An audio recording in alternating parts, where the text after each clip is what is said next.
You want to tell us, Mr. Chairman, that if you are to get an accident, 15 or on 15, for whatever reason, forbid, no one was going to announce our results? I am here. Pole sana. Kando na haya matanga ya hapa ya Wendi, leo pia tumempoteza ndugu yetu Wafula Chebukati. Mumesema akufe? Hello and welcome, ladies and gentlemen, to our today's mind-blowing analysis. This analysis dives deep into a complex web of emotions, political discourse, and societal reflections around the death of a once prominent figure, one Wafula Chebukati. Let's get started.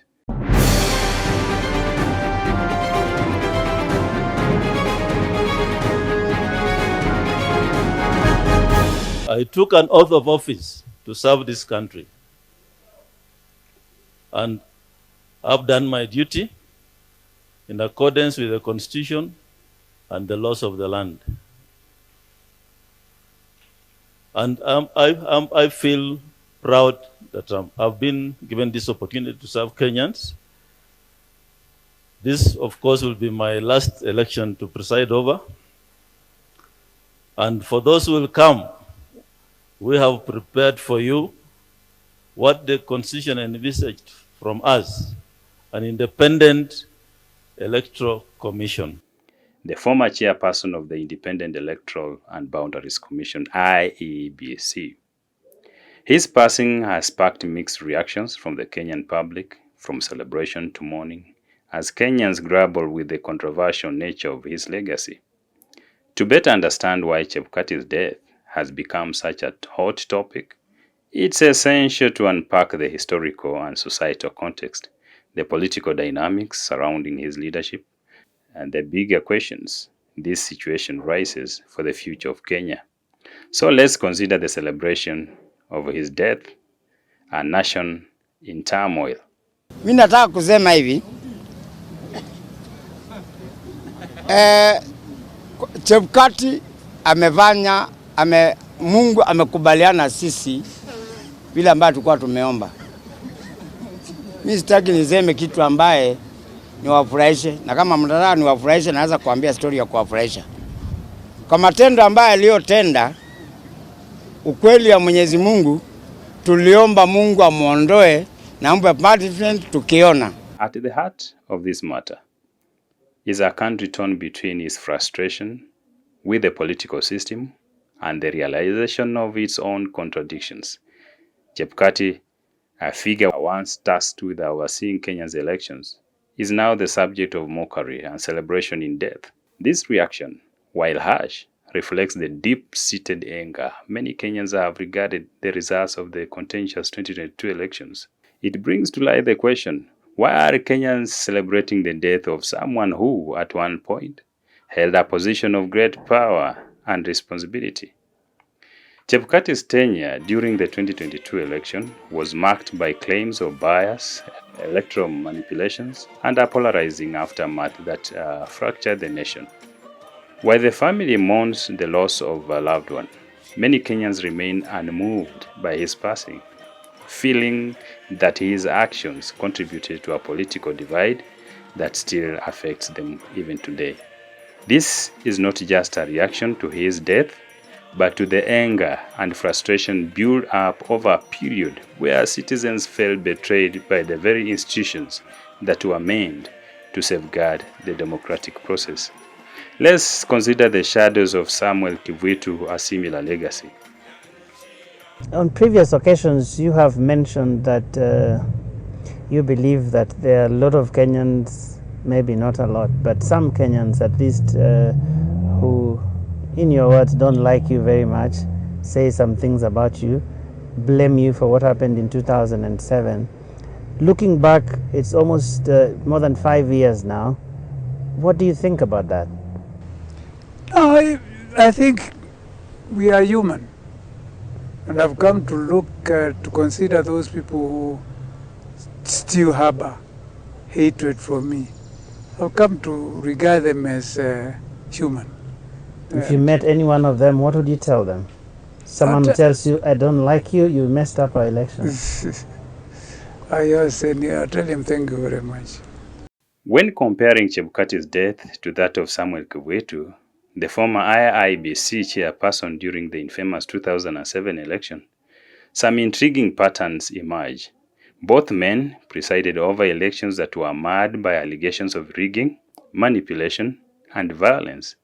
Both also became symbols of a system that many Kenyans felt was broken, compromised, and unable to deliver fair results. If you were to explain simply and ask Mr. Kivuitu what went wrong from where you sit, what would that answer be? Me, I don't know if anything went wrong. I will say so. I do not know if anything went wrong. And that's the law is there that if something goes wrong, go to court. I mean, if there were no courts, if there were no reliable courts, is it Kivuitu's mistake? Fellow Kenyans, we have in the last 2 days witnessed tensions running high in our nation. Kenyans are deeply disturbed and angered by the attempt of this government to steal this election through a process that was fraudulent at every step of the way. The people know that they voted to reject the incumbent and put in place a president and a government they will have faith in. That is why they have elected me as the president.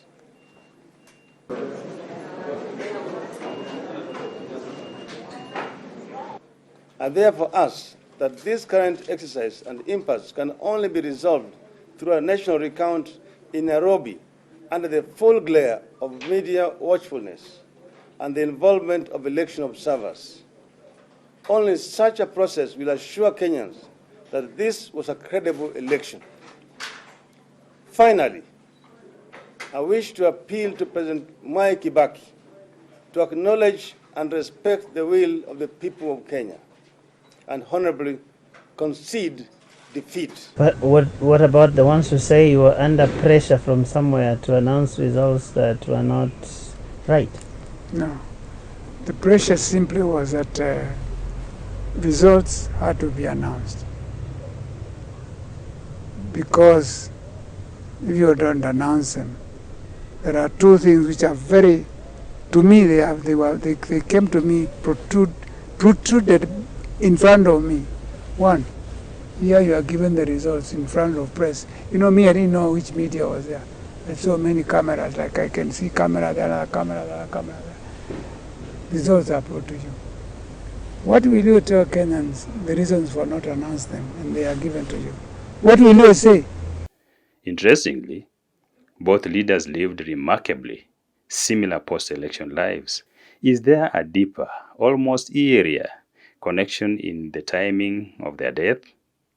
Or is it simply a coincidence? This observation has led many to question the nature of leadership in Kenya and whether those who hold such positions are doomed to bear the weight of the national dissatisfaction long after they step down. Let's consider for a moment a distraction from the bigger picture. The timing of Chebukati's death raises another pressing concern.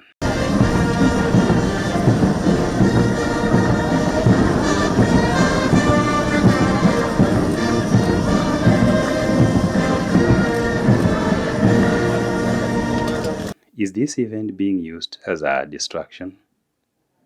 Just as the country grapples with the aftermath of a failed bid for the African Union chairmanship by Kenya's former Prime Minister, the nation's attention quickly shifted to the death of Chebukati. So I'm very grateful to be back home. I want to thank again my brother, younger brother, President William Ruto, who stood by me. He never asked me to run. I announced myself that I was going to run for this position of chair of African Union Commission.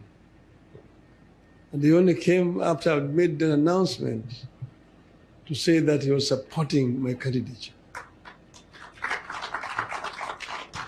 And he did support my candidature not just by words, but by deeds. He put up the machinery to help the campaign for me. The Kenya Kwanza government and the broader political establishment was already under intense scrutiny for the significant resources spent lobbying for this AU position, with little apparent benefit to the average Kenyan. Just as many were questioning the priorities of the government, suddenly the news of Chebukati's death took center stage. Could this be a deliberate redirection of attention from more pressing issues?